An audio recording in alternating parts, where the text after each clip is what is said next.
अस्सलाम वालेकुम। गर्ल्स, हम classical economy of income and employment पढ़ चुके हैं। लास्ट क्लास में मैंने आपसे पहले ही डिस्कस किया था कि जो दूसरी अप्रोच है वो केनेजियन अप्रोच है, जिसमें कि हम देखेंगे कि इकोनॉमिस्ट नेशनल इनकम इक्विलिब्रियम को या एम्प्लॉयमेंट लेवल को डिटरमिन करने के लिए जो दूसरी अप्रोच है जिसका इस्तेमाल करते हैं, that is known as Keynesian approach और मॉडर्न अप्रोच। आज हम इसको स्टार्ट करेंगे इंशाल्लाह।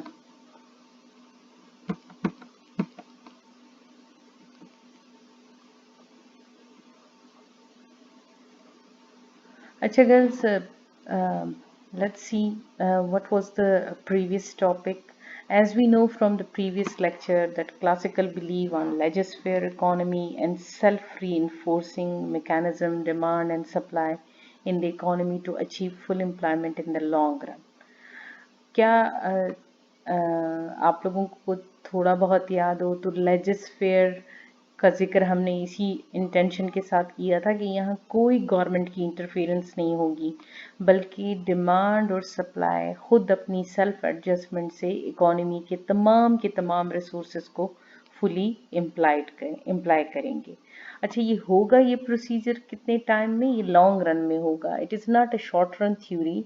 और जो गवर्नमेंट है उसने कुछ नहीं करना, ना ही उसने एम्प्लॉयमेंट लेवल को बढ़ाने के लिए कुछ करना है, ना उसकी कोई और उसका कोई रोल है। बल्कि जब भी क्लासिकल ये बिलीव करते हैं कि जब भी हम फुल एम्प्लॉयमेंट की तरफ जाएंगे तो जब लोग डिमांड बढ़ाएंगे तो तभी सप्लाई बढ़ेगी और इस तरह हम full employment of all the resources को अचीव कर सकेंगे। Failure of the classical theory emerges in a new theory named Keynesian theory of income and employment, which strictly believe in the intervention of government. As we have discussed in the last lecture कि 1930s का जो great depression था उसमें ये theory practically fail कर गई। वो जब भी ओवर प्रोडक्शन करते थे वो कंज्यूम नहीं होती थी और वो फुल एम्प्लॉयमेंट तक पहुंच नहीं पा रहे थे। At that time, Keynes came up with a new theory और उसने कहा कि गवर्नमेंट का रोल जो है वो हर हाल में होना चाहिए, क्योंकि जब भी इस किस्म के क्राइसिस होंगे, नॉर्मल सिचुएशन नहीं होगी, तो तब गवर्नमेंट ही वो मेन एलिमेंट है, वो मेन इंटरवेनेशन है गवर्नमेंट की कि वो अपनी इकोनॉमी को फुल एम्प्लॉयमेंट की तरफ लेके जा सकती है। जैसे अगर नॉर्मल सिचुएशन हो तो नॉर्मल सिचुएशन में फिर क्लासिकल थ्योरी जो है वो फिर भी वर्केबल है, लेकिन अगर नॉर्मल सिचुएशन ना हो तो फिर तभी पॉसिबल है कि फुल एम्प्लॉयमेंट जब गवर्नमेंट बीच में इन्वॉल्व हो। The theory believes in the equilibrium on below and above full employment. अच्छा, हमने एज अ क्लासिकल इकोनॉमी में हमने ये देखा था कि क्लासिकल बिलीव ही फुल एम्प्लॉयमेंट को करते थे। वो कहते थे कि इक्विलिब्रियम हम इसे कहते हैं कि जहाँ पे तमाम के तमाम रिसोर्सेज जो हैं वो फुली एम्प्लॉयड हो जाए। लेकिन कीन्स ये कहता है कि कोई भी इकोनॉमी बिलो फुल एम्प्लॉयमेंट या आफ्टर फुल एम्प्लॉयमेंट भी इक्विलिब्रियम अचीव कर सकती है। यानी इसका कहने का मतलब ये है कीन्स का कि कोई भी इकोनॉमी उसमें कुछ रिसोर्सेज अनएम्प्लॉयड रह सकते हैं, या कभी कभार सिचुएशन इतनी प्लेजेंट हो सकती है, इतनी यानी अच्छे इकोनॉमी जो है वो इतने अच्छे मोमेंटम में होती है कि वो कभी कभार जो है वो फुल एम्प्लॉयमेंट से भी आगे निकल जाती है। यानी इसके कहने का मतलब ये है कि फुल एम्प्लॉयमेंट जो है वो कोई ऐसा रिजिड पॉइंट नहीं है कि जिस तक पहुंच कर इकोनॉमी रुक जाएगी, स्टेगनेंट हो जाएगी। सो ये वो मेन एलिमेंट हैं जो कि प्रीवियस लेक्चर और इस लेक्चर के कंपैरिजन से आपको मिल रहे हैं, या आप इन इन इन पॉइंट्स पे सोच के आप समझ सकेंगे कि आगे हम क्या पढ़ने जा रहे हैं। अच्छा, James Keynes wrote in his famous book General Theory in its presentation, and it presented an explanation of Great Depression of 1930s and suggested the measure for the solution. He also presented his own theory of income and employment. ये उसकी जो book थी वो थी ही 1930s के great depression के जो main जो इशू थे उनको और उनके सलूशन पे था। और उसी वक्त जब उसने ये सारी चीज़ें डिस्कस की, एट द सेम टाइम उसने अपनी थ्योरी को भी इसी बुक में प्रेजेंट किया। अच्छा, what was his theory? According to Keynes, in short period level of national income, and so employment level is determined by the aggregate demand and aggregate supply in the country. The equilibrium of national income occurs where aggregate demand is equal to aggregate supply. The equilibrium is called effective demand. अच्छा, अब classical theory just recall करें, that was the long run theory, the long run theory. इसीलिए उन्होंने कहा था कि long run में full employment achieve करना ज़रूरी है। लेकिन कीन्स क्या कहता है, वो ये कहता है कि नेशनल इनकम और एम्प्लॉयमेंट लेवल को डिटरमिन करना, मालूम करना, उसका मालूम करना कि कितनी होगी, ये शॉर्ट पीरियड में अगर हम करें, और किस तरह करें, जहाँ पे भी हमारे मुल्क में जितनी भी डिमांड है, एग्रीगेट डिमांड मीन्स कि हमारे मुल्क में इस वक्त कितने लोग, कंज्यूमर गुड्स की डिमांड कितनी है और हमारे मुल्क में इन्वेस्टमेंट की डिमांड कितनी है, उन सब का इक्वल होना, किसके बराबर होना, एग्रीगेट सप्लाई की, कि भाई वो चीज़ें बन कितनी रही हैं। अगर तो आपकी डिमांड, एग्रीगेट डिमांड और एग्रीगेट सप्लाई बराबर है, बस that is the national income equilibrium. और जहाँ पे भी एग्रीगेट डिमांड और एग्रीगेट सप्लाई बराबर होंगे, उसको हम क्या कहेंगे, उसको हम इफेक्टिव डिमांड कहेंगे। Now go through again this definition. In short period level of national income, and so employment level is determined by the aggregate demand and aggregate supply in the country. The equilibrium of national income occurs where the aggregate demand is equal to the aggregate supply. This equilibrium is also called effective demand. That was the main feature of Keynesian economy. Assumption of the theory. अब इसकी assumption classical theory की assumption से totally different है। वहाँ हमने assume किया था the prices and wages are highly flexible। यहाँ कीन्स क्या assume कर रहा है, the prices are not flexible but rigid, यानी prices जो हैं वो बहुत तेज़ी से कम या ज़्यादा नहीं होंगी, बल्कि prices क्या हैं, prices rigid हैं, prices में कोई change नहीं आ रहा। What we have assumed, याद रखें हमने क्या कहा था कि assumption वो होती हैं जो कि हम फर्स्ट करते हैं कि अगर ऐसा होगा तो तब कीन्स की थ्योरी एक्सप्लेन करने के काबिल है। So we have assumed that the prices are not flexible but rigid. Effective demand is primarily influenced by the household consumption expenditure. अच्छा, वो ये एज्यूम करता है जो इफेक्टिव डिमांड है, मैं अभी पीछे बता चुकी हूँ कि इफेक्टिव डिमांड किसे कहते हैं, जहाँ एग्रीगेट डिमांड बराबर हो एग्रीगेट सप्लाई के। अब एग्रीगेट डिमांड जहाँ एग्रीगेट सप्लाई के बराबर होगी उसको हम इफेक्टिव डिमांड कहेंगे। अब वो ये कहता है कि इफेक्टिव डिमांड बेसिकली प्राइमरली किससे इन्फ्लुएंस होती है, हाउस होल्ड कंजम्पशन से। जितने लोग ज़्यादा कंज्यूम करेंगे, जितनी वो डिमांड बढ़ाएंगे, उतना ही प्रोड्यूसर उस चीज़ को सप्लाई करेंगे, और जो एग्रीगेट डिमांड और एग्रीगेट सप्लाई का जो इक्विलिब्रियम पॉइंट है वो हायर लेवल पे होगा। And the third assumption is saving and investment is affected by other than interest rate. अगर आपको याद हो क्लासिकल इकोनॉमी में हमने क्या कहा था, saving and investment is a function of interest rate. अब यहाँ हम क्या कह रहे हैं, it is affected by other than interest rate, यानी ये इंटरेस्ट रेट नहीं है जो कि सेविंग को डिटरमिन करता है, ये इंटरेस्ट रेट नहीं है कि इन्वेस्टमेंट को डिटरमिन करता है, बल्कि अगर किसी भी मुल्क में इन्वेस्टमेंट अपॉर्चुनिटीज ज़्यादा हो और वो हमें ज़्यादा प्रॉफिट दिला सकती हैं, तो चाहे इंटरेस्ट रेट जो भी हो, हम इन्वेस्टमेंट करने में इंटरेस्टेड होते हैं। हाँ, एट द सेम टाइम अगर किसी मुल्क में कोई क्राइसिस चल रहा है, जैसे आजकल पेंडेमिक की वजह से, अगर इंटरेस्ट रेट लो भी है तो कोई भी इन्वेस्टर कर्जा नहीं ले रहा, क्योंकि जो अदर रीजंस हैं वो इन्वेस्टमेंट को इफेक्ट कर रहे हैं। ठीक है, तो ये कीन्स बिलीव करता है कि the prices are rigid, effective demand is influenced by the consumption expenditure, or saving or investment is not only affected by the interest rate, but there are some other factors which affect the saving and investment. अच्छा, what is effective demand? Effective demand represent the aggregate demand or total spending, consumption expenditure and investment expenditure which matches with the aggregate supply national income at factor cost. In other words, effective demand is the equilibrium between aggregate demand and aggregate supply. मैं आप लोगों से बार बार कह रही हूँ कि aggregate demand means कि जो सारे मुल्क में लोग डिमांड करें. हम डिमांड दो किस्म की चीज़ों की करते हैं, या तो वो कंज्यूमर गुड होती है या वो कैपिटल गुड होती है. यानी मेरे पास जो पैसे आएंगे या तो मैं उसको खर्च करूँगी या मैं उसको इन्वेस्ट करूँगी. ठीक है ना. यानी मैं चाहूँगी कि मैं उनसे कुछ और पैसे कमाऊँ. तो वो क्या होगा, हमारे मुल्क में जितनी भी डिमांड हो रही है aggregate demand, that is consumption plus investment. that is consumption plus investment. Aggregate demand क्या होगी, वो चीज़ें जो हम डिमांड कर रहे हैं, और वो क्या होंगी, कंजम्पशन और इन्वेस्टमेंट, यानी कंज्यूमर गुड और कैपिटल गुड. अच्छा, एग्रीगेट सप्लाई क्या होगी. एग्रीगेट सप्लाई देखें, जो प्रोड्यूसर्स हैं वो कंज्यूमर गुड्स को भी सप्लाई करते हैं.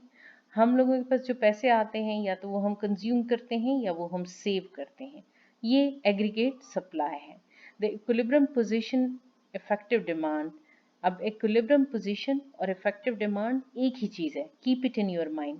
क्योंकि इक्विलिब्रियम, अगर आपको याद हो, आप लोगों ने पहले भी जब माइक्रो इकोनॉमिक्स पढ़ा था, तो जब डिमांड जिस पॉइंट पे सप्लाई को इंटरसेक्ट करती थी वो इक्विलिब्रियम पॉइंट होता था. और इफेक्टिव डिमांड भी वही चीज़ है कि जिस पॉइंट पे एग्रीगेट डिमांड एग्रीगेट सप्लाई को इंटरसेक्ट कर रही है, वही पॉइंट जो है वो क्या है, वो इक्विलिब्रियम है. Indicates that the entrepreneur neither have tendency to increase the production nor a tendency to decrease it. It implies that national income and employment, which corresponds to effective demand, are equilibrium level of national income and employment. The equilibrium may be attained below than or above than full employment. यानी जब aggregate demand और aggregate supply जिस point पे एक दूसरे के equate हो जाएं, तो हमें ये समझ आती है कि ये वो पॉइंट है कि जिस पे कि हमारा प्रोड्यूसर ना ही इससे ज़्यादा प्रोड्यूस करना चाहता है, ना इससे ज़्यादा बनाना चाहता है. जब वो इससे ज़्यादा बनाना नहीं चाहता, तो फिर किस तरह हम इससे ज़्यादा रिसोर्सेज को इम्प्लाई कर सकते हैं. फिर एम्प्लॉयमेंट लेवल भी वही होगी जो कि इफेक्टिव डिमांड का पॉइंट होगा. ठीक है. तो यानी जो फुल एम्प्लॉयमेंट है वो ज़रूरी नहीं है, क्योंकि ये शॉर्ट रन है. इसमें जो इक्विलिब्रियम है वो बिलो देन फुल एम्प्लॉयमेंट भी हो सकता है और अबव देन फुल एम्प्लॉयमेंट भी हो सकता है. अच्छा, now what is aggregate demand. Aggregate demand refers to the sum expenditure of household, firms, and government is undertaking on consumption and investment in the economy. The aggregate demand price is the amount of money which the entrepreneur expect to receive as a result of the sale of output produce. ठीक है. अब aggregate demand सिर्फ ये नहीं कि house hold जो कुछ यानी हाउस होल्ड मीन्स मैं, ठीक है, मैं जो कुछ डिमांड कर रही हूँ, चाहे खर्च करने के लिए या इन्वेस्ट करने के लिए, लेकिन at the same time firm भी कंज्यूम करती है. जैसे फर्म में काम, जो फर्म का जो ओनर है वो कंजम्पशन एक्सपेंडिचर भी होते हैं उसके और इन्वेस्टमेंट एक्सपेंडिचर भी होते हैं. इस तरह गवर्नमेंट के भी कुछ डेवलपमेंट एक्सपेंडिचर होते हैं और कुछ जो होते हैं वो उसके कंजम्पशन एक्सपेंडिचर होते हैं. जैसे कि अगर वो डैम वगैरह बनाता है तो this is development expenditure, investment है उसकी. और अगर वो गवर्नमेंट को चलाने के लिए जो पैसे खर्च करता है दैट इज कंजम्पशन एक्सपेंडिचर. तो कहते हैं एग्रीगेट डिमांड जो है वो असल में क्या है, aggregate demand is the amount of money which the entrepreneur expect to receive as a result of the sale of output produce. यानी जितनी चीज़ें बन रही हैं उसके बनने के बाद जो पैसे रिसीव होंगे, क्योंकि जब डिमांड होगी तो वो चीज़ें बिकेंगी और वो पैसे रिसीव होंगे. By the employment of certain number of workers, an increase in the level of employment rises the expected proceed and decrease in the level of employment lowers it. Expected proceeds का मतलब ये है कि कितनी चीज़ें बिकेंगी. ठीक है. तो अगर हम ज़्यादा वर्कर को एम्प्लॉय करेंगे, ज़्यादा वर्कर को लेंगे तो ज़्यादा चीज़ें बनेंगी, और जब हम कम लोगों को एम्प्लॉय करेंगे तो कम चीज़ें बनेंगी. और चीज़ें बनने का डिसीजन जो है वो किस चीज़ पे डिपेंडेंट है, वो इस चीज़ पे डिपेंडेंट है कि डिमांड क्या है, और वो किस चीज़, एग्रीगेट डिमांड क्या है। Aggregate demand will decide for the expected sale proceeds, और एक्सपेक्टेड सेल प्रोसीड किसको डिसाइड करेगी, एम्प्लॉयमेंट लेवल को। ये बात आपको इस ग्राफ से क्लियर हो जाएगी।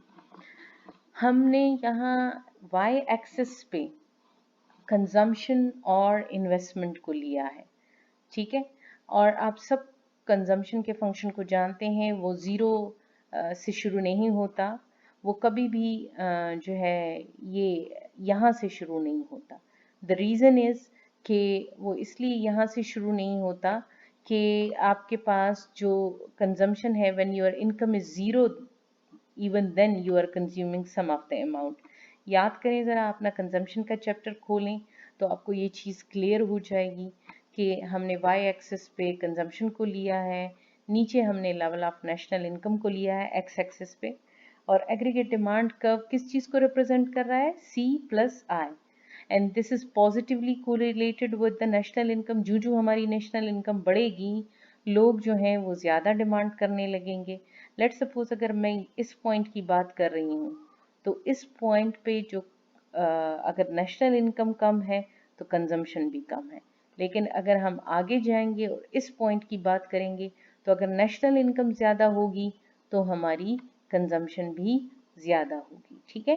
तो aggregate demand thus depend directly on the level of real national income and indirectly on the level of employment।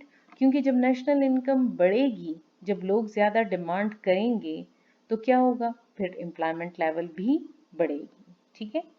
तो एग्रीगेट डिमांड क्या है, C plus I। Aggregate supply. Aggregate supply refers to the flow of output produced by the employment workers in an economy during the short period. In other words, the aggregate supply is the value of final output valued at factor cost. The aggregate supply price is the minimum amount of money which the entrepreneur must receive to cover the cost of output produced by the employment of certain number of workers। अच्छा, यहाँ अगर आप देखें तो जितनी भी बात की गई है वो यही है कि एग्रीगेट सप्लाई किसे कहते हैं, कि जो आपने वर्कर्स को एम्प्लॉय किया है, उनकी जो फैक्टर कास्ट है, यानी उनके ऊपर जितना खर्चा आ रहा है, वो क्या है, वो हमारे पास एग्रीगेट सप्लाई है।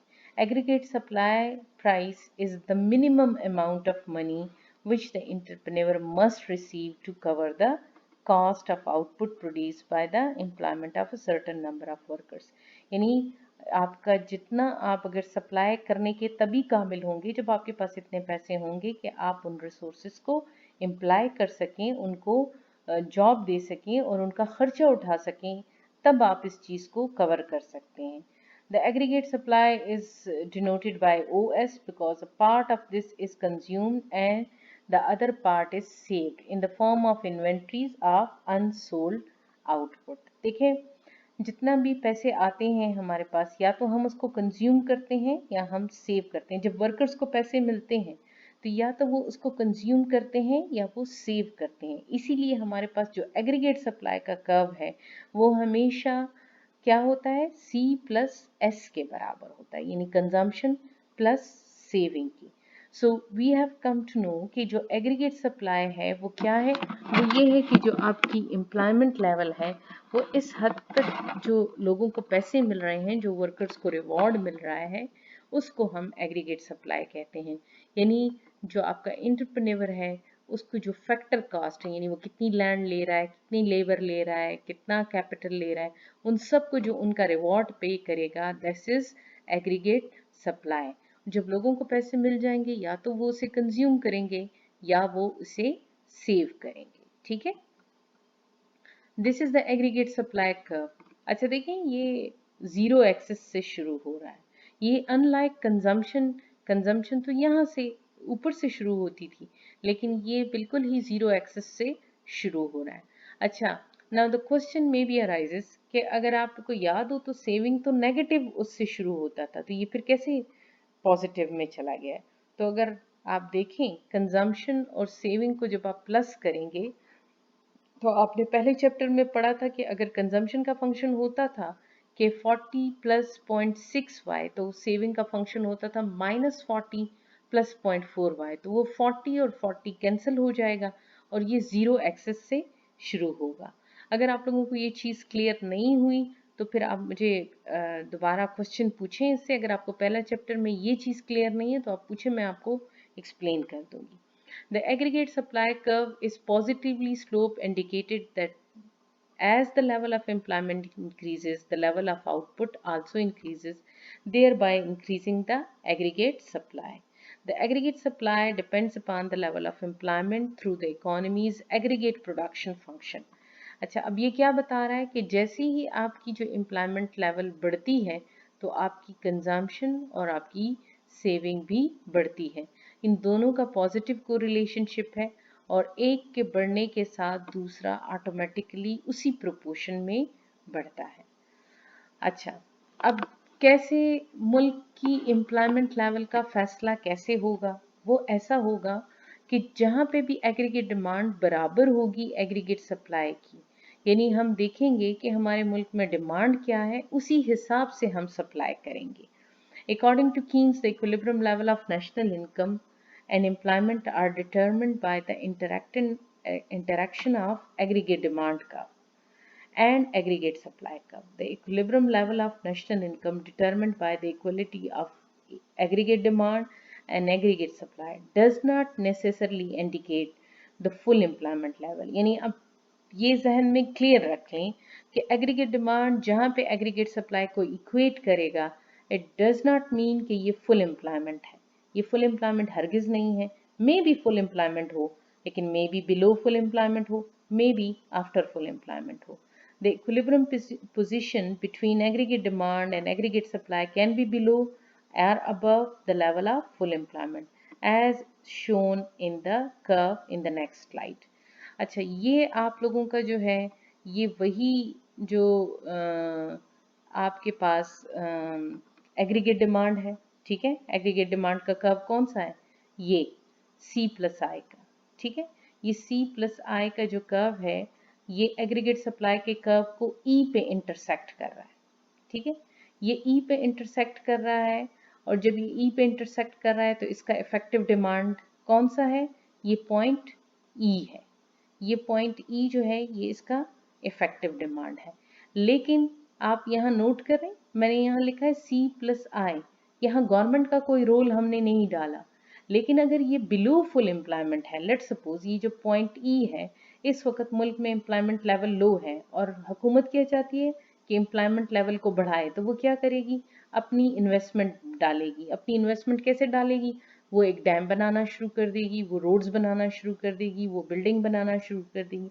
इससे एम्प्लॉयमेंट लेवल बढ़ेगी और कौन से पॉइंट पे चली जाएगी? E double dash. ये ई डबल डैश जो है ये आप देख रहे हैं एम्प्लॉयमेंट लेवल कहाँ से वाई डैश से बढ़कर वाई डबल डैश हो गई। क्यों हुई? क्योंकि गवर्नमेंट ने अपने हिस्से की इन्वेस्टमेंट डाल के मुल्क में एम्प्लॉयमेंट लेवल को बढ़ा दिया है। Aggregate demand and aggregate supply is measured on Y axis. आप देख सकते हैं एग्रीगेट डिमांड और एग्रीगेट सप्लाई दोनों जो है वो वाई एक्सिस पे मेजर हो रहे हैं और जो आपका जो नेशनल इनकम है वो एक्स एक्सिस पे मेजर हो रहा है। और जहाँ पे ये दोनों एक दूसरे को इंटरसेक्ट कर रहे हैं वो इफेक्टिव डिमांड है और जब गवर्नमेंट अपना रोल डाल रही है तो उससे एम्प्लॉयमेंट लेवल बढ़ रही है, ठीक है। अच्छा, इस थ्योरी पे क्रिटिसिज्म क्या है? इस थ्योरी पे क्रिटिसिज्म ये है कि अगर गवर्नमेंट अपनी इन्वेस्टमेंट बढ़ाने के लिए कर्जे लेती है तो कर्जे लेने की वजह से मुल्क में इन्फ्लेशन आता है, तो उसका वो पॉजिटिव इफेक्ट नहीं होता कि जो कि होना चाहिए।